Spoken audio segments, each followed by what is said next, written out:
How's it going, everyone? Welcome to my English Premier League predictions for this coming season, the 2016-2017 season. After obviously what was a very crazy season last year, what are we going to expect now? Well, obviously the English League is filled with great managers and great talent yet again, probably more than ever in the past before.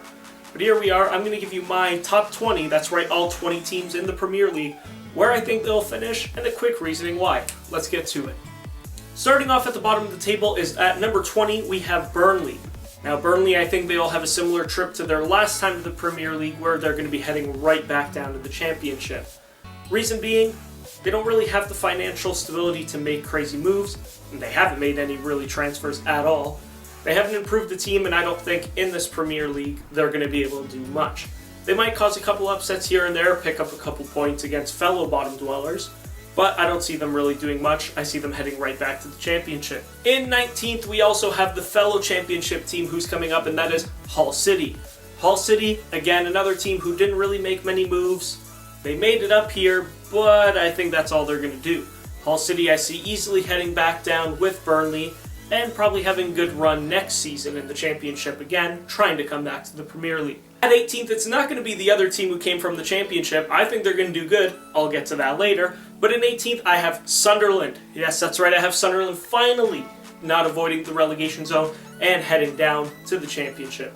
Reason being, Jermaine Defoe is really their best player. He's going to have to stay healthy, and he's also going to have to put in a ton of goals again, like he did last season, which I don't see happening. I don't see that much support at Sunderland. They also have David Moyes as their manager now, so we'll see. I don't think Sunderland is going to survive the drop. I think it will be by 1 point or the last day of the season. I think they're going to head back down to the Championship. In 17th, we have Watford. That's right, I have Watford here. They are also avoiding the drop in my prediction. Reason being I see Watford staying up is because of Ighalo. They're going to really need a lot out of Ighalo, and they're going to need a lot out of their team. I see them avoiding it, again, maybe a last day kind of thing. Again, they're going to be a team who's going to pick up points, but they're going to need the best out of a player like Ighalo. In 16th, ahead of Watford, I actually have the team that I mentioned from the Championship, and that is Middlesbrough. Middlesbrough have made actually some quality signings, and they seem like they want to stay in the Prem and slowly build their way up. Obviously, signing Alvaro Negredo and Victor Valdez to the team, I like both signings, even though they're not obviously what they once were. They bring a good experience to the team to help them out, and kind of players who know what the situation is like. So I really like those two moves for the team, and I think they will really help them out in the long run. 15th place, I have Bournemouth. Bournemouth I see staying up again, doing what they did last year. I really like the long-term contract for Gradel that they made. Bournemouth, I really kind of like the team, the idea there. Again, like I mentioned, Gradel is there. And they have just a quality side. I think they'll be able to stay up quite comfortably. They won't put up a ton of points either, but I see them also staying up and getting ready to build for the next season. In 14th, we have West Bromwich Albion. Tony Pulis, I believe that's how you say it. My pronunciation of Tony is awful. Great manager. I think he's going to do some good things with West Brom. West Brom, again, is going to need quality out of their star players and their mainstay players, and the leadership's going to have to step up, but I see West Brom easily survive. In 13th, we have Crystal Palace. Obviously, Crystal Palace had made the signing of Andres Townsend from Spurs this season. They lost Yannick Bolasie, one of their better players, which, you know, he wasn't always the most consistent player, but when he was on his game, he always got it going for them. So it's going to be a little tough to to fill that spot. Obviously, Andres Townsend is going to have to be the guy to do it. Will he? Maybe not. But again, I like Crystal Palace's side. They always seem to kind of scrap it out with the big teams in most games. I see Crystal Palace staying up and into the mid-table. In 12th, we have Swansea City. Swansea City, again, another quality team. I think they could actually drop a little lower than 12th. The mid-table is always going to be just a big mess. It's more of the relegation zone and the top zone. But I see Swansea somewhere in the middle here. Their big question is going to be with striker, obviously. I believe Gomes is gone. Are they going to bring back Adair, the man who scored the Euro-winning championship goal? Or are they going to kind of go somewhere else? Are they going to go back after Wilfred Boney? There's still a lot of time for them to improve their squad. They still have the end until this month, the month of August, obviously. So they still have some time. Swansea, I think, needs to make another quality move. Again, I think if they could bring back a guy like Wilfred Boney, it would be perfect for them. In 11th, I have Southampton. Southampton has 2 Euro Cup winners coming back. I know I keep bringing it up. Jose Font and Cedric. Now they're going to need the best out of Jose Font again, who's been their rock in the back with Van Dijk, obviously. They're going to need those guys to really step it up. I have them at 10th. I really like the signing of Højbjerg from Bayern Munich. I really like that signing. I think it is quality in their midfield. And they're going to need the best out of everyone. Obviously, they lost Graziano Pelle, but I don't think Pelle was that great. They still have Shane Long, who's also signed a new contract. They're going to need the best out of Shane Long, who I think is pretty quality, and I think he can get the job done for the Saints to keep them in around this spot and mid-table. At number 10, we have Everton. Now, Everton just sold John Stones, which I think is absolutely phenomenal. They sold him for 50 million pounds, I believe it was, or euros. Awesome, because I don't think John Stones is worth that, even close to it. I don't care his age. But with the money that they got, they also upgraded to Ashley Williams on defense, who I think is much better than John Stones. Older, obviously, but is an upgrade over Stones. There's been they still have Romelu Lukaku on their team somehow. He is still not signed with Chelsea or anyone else who he's been reported to go. They also have Ross Barkley there still, with Leighton Baines. And they're also, like I mentioned earlier, on the verge of signing Yannick Bolasie if the deal does go through. So I really like Everton's team. I think if they can mesh quickly together, they're going to be a quality team and should finish in about the top 10. Number 9, we have Stoke City. Stoke City is a team that's been playing basically career mode these past couple years, signing the likes of Shaqiri, Arnautovic, Johan, etc., etc. They've been signing kind of guys left, right, and center that you would almost pick up in a video game, basically. With Stoke, obviously now the big thing is that Big Sam is no longer there. So we'll see what Stoke City does without Big Sam and if they'll be able to survive. For me, though, I think they have a good enough team to finish in 9th place. Now, here, from the 8th to 1 spot are kind of a bit of bold predictions for myself. This is kind of things that I think can happen. Obviously, the Prem is full of surprises. Look at last year. And we're going to start with that at number 8. At number 8, we have Leicester City, the champions. Now, it's going to be a difficult season for Leicester. They lost N'Golo Kanté, but I think they still have a good side with Robert Huth, Wes Morgan, Jamie Vardy, and of course if Riyad Mahrez stays. Now, with me having them as low as 8, I have to balance the Champions League. If they somehow get out of their group and they finish 3rd, they're still going to have to deal with the Europa League, plus the Prem, plus the FA Cup. It's going to be a whole new ballgame for Leicester City. So we're going to see how they do going into this season, but I have them dropping to 8. But I think they'll still improve in coming seasons. At number 7, we have West Ham United. Now, West Ham United was in talks, obviously, to sign Carlos Bacca as the new club striker. As of right now, from what I've seen before doing this video, it has fallen through and it doesn't look like it's going to happen. Without Carlos Bacca, they still have Andy Carroll in the middle. Obviously, Carlos Bacca a little bit better, but Carroll has done pretty well since joining West Ham. And obviously, you have Dimitri Payet, phenomenal midfielder. I think he's going to do wonders again this season. And they also got a very quality signing that I like from Valencia, and that is Feghouli. Feghouli is a heck of a player as well on the wing. I do like West Ham's setup, but I do have them finishing in 7th, just because of how quality the other teams have continued to grow. In 6th place, we have Liverpool. That's right, I think Liverpool will be in 6th this season. Jurgen Klopp is going to be a slow process to build them, but I think that's okay because I think Liverpool has to get on board with Jurgen Klopp on this.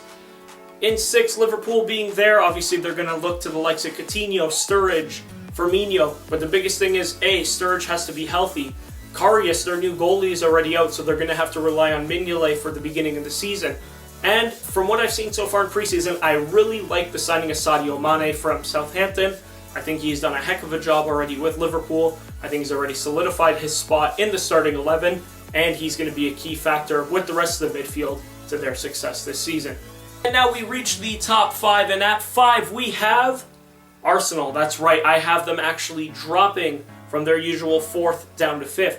Reason being, they've made no changes to their squad at all. Granit Xhaka is really the only big signing that they've done.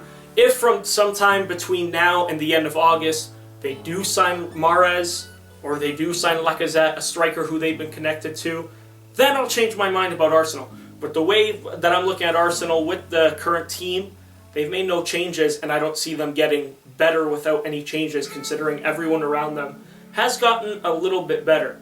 So for Arsenal, I see a drop. I continually say I don't think they are going to win anything until Arsene Wenger leaves the team. In 4th place, Chelsea. That's right, I have Chelsea jumping all the way back up to 4th with Conte as the coach. Reason being in fourth is Conte's style. I don't know how it's going to fit into the Premier League.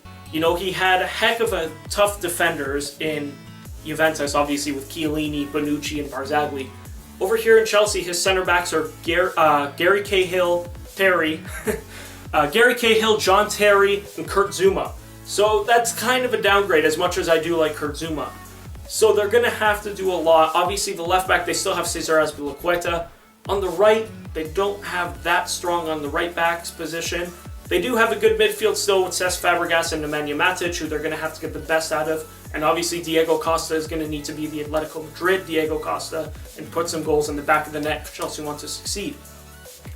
Keep an eye on Willian, of course. He's been having a good season, a good run near the end of the season with Chelsea. So always watch out for Willian. And obviously, Eden Hazard needs to improve if Chelsea wants to do anything at all. Trust me, he's got to be much better. And now the top three is here, and this is where my boldest predictions come through. I know a lot of people are going to probably disagree with this, but we're going to obviously start at number 3. And at the current time of this video, at number 3, I have Tottenham Hotspur. Reason being, they didn't change their team much, I understand, like Arsenal. They did get a new striker. They also got Victor Wanyama. But the way they finished the season last year, they were going toe-to-toe with everyone. I think Pochettino is going to be the reason for their success. I also think this is going to be the season that Christian Eriksen really solidifies himself as a standout midfielder. Trust me, I think Eriksen is going to have an absolute heck of a season.